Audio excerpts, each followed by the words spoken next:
പ്രിയപ്പെട്ടവരെ, നമ്മുടെ വീടിന്റെ മുൻവാതില് അടഞ്ഞു കിടക്കാൻ പാടില്ലാത്ത ചില സമയങ്ങളുണ്ട്.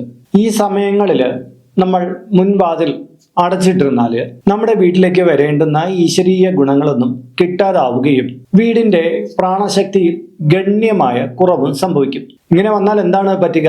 വീടിന്റെ സ്ഥിതിയിൽ ഈശ്വരാധീനം നഷ്ടപ്പെടും. നമ്മുടെ തൊഴിൽപരമായിട്ട് ഒരുപാട് പ്രയാസങ്ങൾ വരും.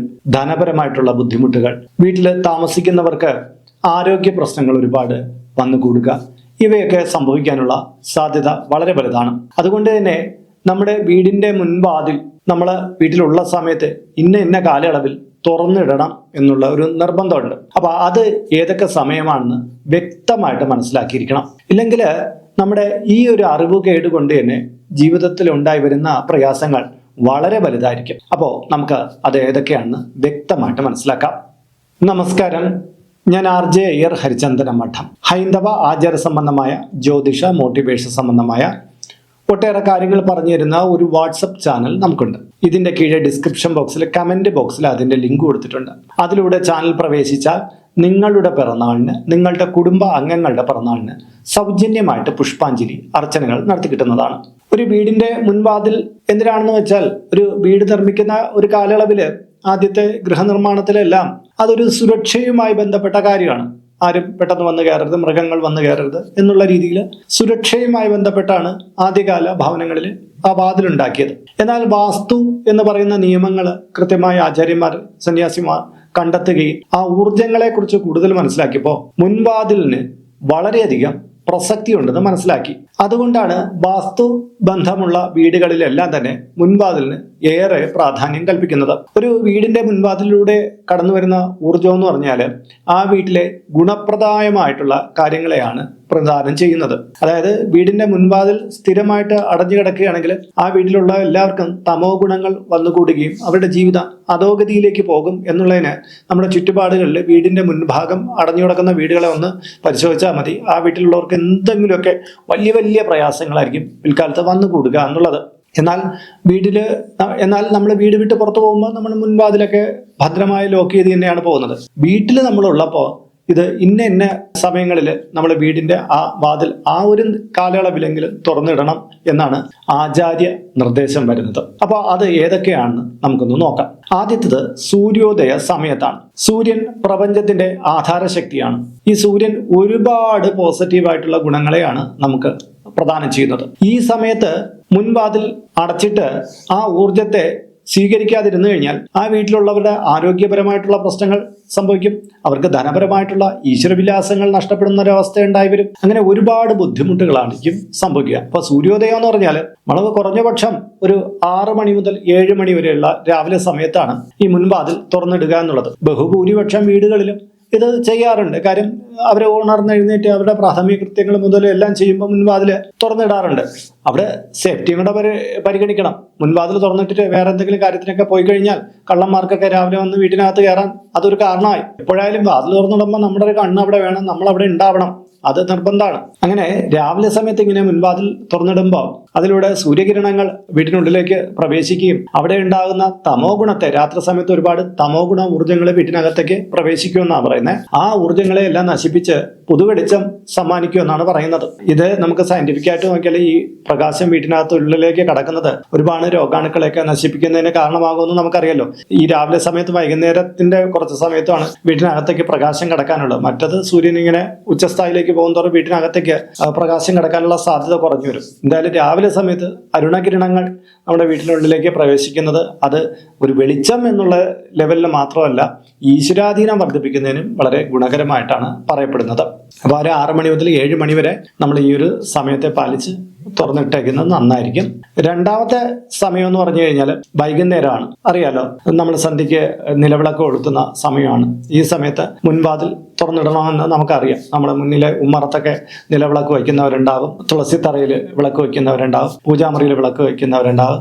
എന്തായാലും സന്ധ്യാസമയത്ത് നമ്മൾ വീടിന്റെ മുൻവാതിൽ കുറച്ചു നേരം, അത് അധികം രാത്രിയാവുന്നതിന് മുമ്പ് വരെയുള്ള സമയത്തൊന്ന് തുറന്നിട്ടേക്കണം. അവിടെയും ഇതുപോലെ തന്നെ ഈശ്വരീയമായിട്ടുള്ള ലക്ഷ്മി ഭഗവതിയുടെ കടാക്ഷം ഏറ്റവും കൂടുതൽ വരുന്ന സമയമാണ്. അതിനെ മിസ്സാക്കരുത്. ആ സമയത്ത് അടച്ചിട്ടേക്കരുത്. അവിടെ ഈശ്വരാധീന ഗുണങ്ങൾ നഷ്ടപ്പെട്ടു പോകാൻ സാധ്യത കൂടുതലാണ്. അങ്ങനെ വന്നാൽ മൂന്നാമത്തേന്ന് പറഞ്ഞാൽ വധൂവരന്മാർ വീട്ടിലേക്ക് വരുമ്പോഴെന്നുള്ളതാണ്. നമ്മൾ വധൂവരന്മാരെന്ന് പറഞ്ഞാൽ കല്യാണം കഴിഞ്ഞ് വധുവും വരന് ആദ്യമായിട്ട് സ്വന്തം വീട്ടിലേക്ക് വരുമ്പോൾ വീടിന്റെ മുൻവാതിൽ ഒരിക്കലും അടഞ്ഞ് കിടക്കുന്ന ഒരു അവസ്ഥയിൽ അവർ കാണരുത്. അവര് വരുന്നതിന് തൊട്ട് മുമ്പ് തന്നെ ആ വാതിൽ തുറന്ന് അവരെ സ്വീകരിക്കാനുള്ള ഏർപ്പാട് ചെയ്യണം. അവർ വന്ന് വീട്ടിന്റെ നടയിലേക്ക് വരുമ്പോൾ അടഞ്ഞ വാതിൽ കാണുന്നതെങ്കിൽ അവരുടെ വിവാഹ ജീവിതത്തിൽ ഒരുപാട് അമംഗളകരമായിട്ടുള്ള കാര്യങ്ങൾ സംഭവിക്കാൻ സാധ്യത കൂടുതലാണ്. അങ്ങനെയുള്ള അവലക്ഷണങ്ങൾ ഉണ്ടാകാതിരിക്കാൻ വേണ്ടിയിട്ട് അത് വീട്ടിലുള്ള ആൾക്കാർ തന്നെ ഒരു ശ്രദ്ധ കൊടുക്കണം. വധൂവരന്മാർ വീട്ടിലേക്ക് വരുന്ന സമയത്ത് ആ വാതിൽ മലർക്കെ തുറന്ന് നിലവിളക്കുമായിട്ട് ഗൃഹലക്ഷ്മിയെ സ്വീകരിക്കാൻ എന്നുള്ള മട്ടിൽ അവിടെ അതിന് അനുവാദപ്പെട്ട ആൾക്കാർ അവിടെ ഉണ്ടാവണം എന്നുള്ളതാണ്. നാലാമത്തെ കാര്യത്തിലേക്ക് വരുന്നതിന് മുമ്പ് ഇതിന്റെ കീഴെ കമന്റ് ബോക്സിൽ നിങ്ങളുടെ പേര്, നിങ്ങളുടെ വയസ്സ്, നിങ്ങളുടെ നക്ഷത്രം ഇവ രേഖപ്പെടുത്തിയാൽ ഇവിടെ നടക്കുന്ന പൂജാ പ്രാർത്ഥനകളിൽ നിങ്ങളെ ഉൾക്കൊള്ളിക്കാൻ കഴിയുന്നതാണ്. 1 മാസത്തേക്കായിരിക്കും ഇപ്രകാരം ചെയ്യുന്നത്. കൂടുതലായിട്ട് വേണമെന്നുള്ളവർ ഇനി തൊട്ട് ഇതിൽ അപ്ലോഡ് ചെയ്യുന്ന എല്ലാ വീഡിയോയുടെ കീഴെ നിങ്ങളുടെ ഡീറ്റെയിൽസ് ഇങ്ങനെ കൊടുത്താൽ മതി. 1 മാസത്തേക്കായിരിക്കും ഇപ്രകാരം ചെയ്ത്. കൂടുതലായിട്ട് വേണമെന്നുള്ളവർ ഇനി തൊട്ട് ഇതിൽ അപ്ലോഡ് ചെയ്യുന്ന എല്ലാ വീഡിയോയുടെ കീഴെ ഇങ്ങനെ ഡീറ്റെയിൽസ് കൊടുത്താൽ മതി. അതിനായിട്ട് ഇതുവരെയ്ക്ക് ഈ ചാനൽ സബ്സ്ക്രൈബ് ചെയ്തിട്ടില്ലെങ്കിൽ അത് ചെയ്യുക. ഒപ്പം തന്നെ ഈ വീഡിയോ ഒന്ന് ലൈക്ക് കൂടി ചെയ്യുക. എങ്കിൽ മാത്രമായിരിക്കും പുതുതായിട്ട് അപ്ലോഡ് ചെയ്യുന്ന വീഡിയോയുടെ നോട്ടിഫിക്കേഷൻ, റെക്കമെൻഡേഷനും ഒക്കെ യൂട്യൂബ് നിങ്ങൾക്ക് അയച്ചു തരുള്ളൂ. എങ്കിലല്ലേ നിങ്ങൾക്ക് നിങ്ങളുടെ ഡീറ്റെയിൽസ് കൊടുക്കാൻ പറ്റുള്ളൂ. അപ്പോൾ നാലാമത്തെ കാര്യത്തിലേക്ക് വരാം. ദേശദേവതയുടെ എഴുന്നള്ളത്ത് എന്നുള്ളതാണ്.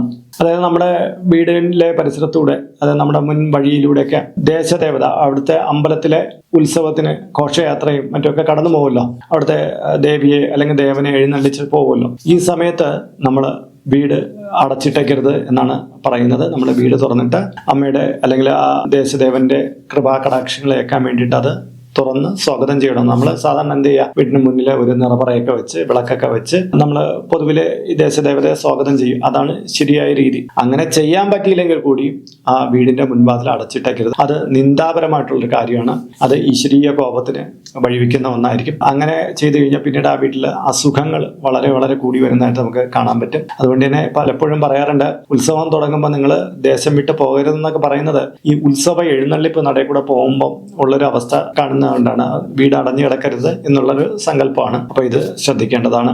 അഞ്ചാമത്തത് തിരുവോണ പകൽ എന്നുള്ളതാണ്. തിരുവോണ ദിവസം, അതായത് നമ്മുടെ കേരളീയരുടെ ദേശീയോത്സവമായ തിരുവോണത്തിന്റെ അന്ന് പകൽ സമയത്ത്, അതായത് ഈ രാവിലെ തൊട്ട് ഒരു ഉച്ചയ്ക്ക് അടുപ്പിച്ചിട്ടുള്ള ഒരു സമയത്തെയാണ് അവിടെ സൂചിപ്പിക്കുന്നത്. ആ സമയത്ത് വീട് അടച്ചുപൂട്ടിയിട്ട് നമ്മൾ ഇരിക്കരുത് എന്നാണ് പറയുന്നത്. ആ ദിവസം എല്ലാവരും വീട്ടിലെ സദ്യയും മറ്റുമൊക്കെ ഉണ്ടാക്കുമല്ലോ. എന്നാൽ ചിലർ അങ്ങനെയൊന്നുമില്ല. അവര് ഇതിനൊക്കെ ഒരു നിന്ദാപരമായിട്ടുള്ള രീതി കണ്ടിട്ട് വലിയ ഇതൊന്നും കൊടുക്കാതിരിക്കും. പക്ഷെ അങ്ങനെയല്ല. ആ ദിവസം ഒരു വലിയ ഊർജ്ജ പ്രസരണമാണ് നമ്മുടെ വീടിനും പരിസരത്തും എല്ലാം സംഭവിച്ചുകൊണ്ടിരിക്കുന്നത്. മഹാബലിയുടെ തിരുവെഴുന്നള്ളത്താണ്. രാജാവ് എഴുന്നള്ളുകയാണ്. ആ സമയത്ത് വാതിലൊന്നും അടച്ചിട്ടേക്കരുത് എന്നാണ് സങ്കല്പം. ഇത് രാജാവെന്നുള്ള സങ്കല്പത്തിൽ അപ്പുറം ഒരു വലിയ എന്താ പറയുക, പോസിറ്റീവ് എനർജികളുടെ ഒരു വരവ് ഈ ദിവസം ഉണ്ടാവും എന്നാണ് പറയുന്നത്.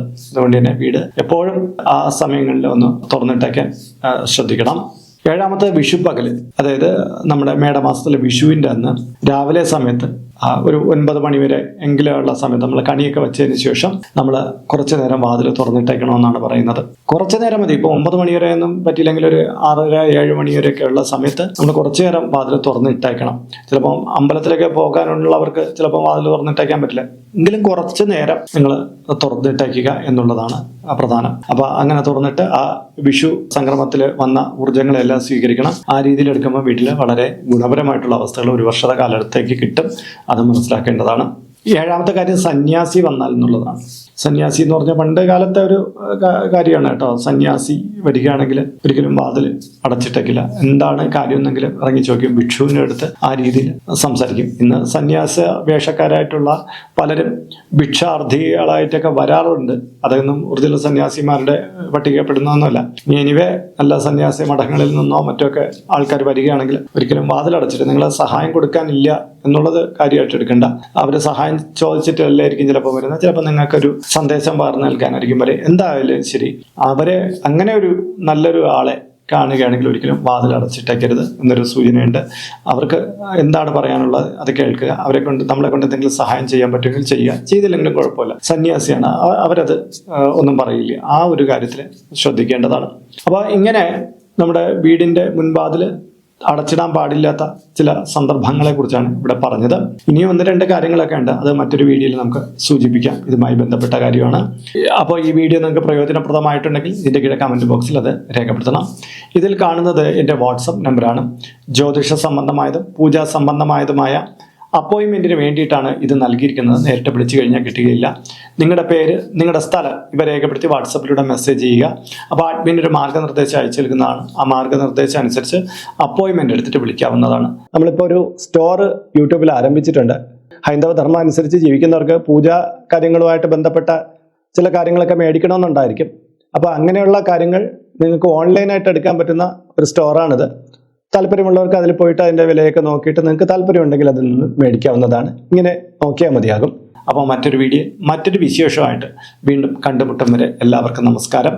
നിങ്ങളുടെ സ്വന്തം RJ ഹരിചന്ദ്ര മഠം. നമസ്തേ.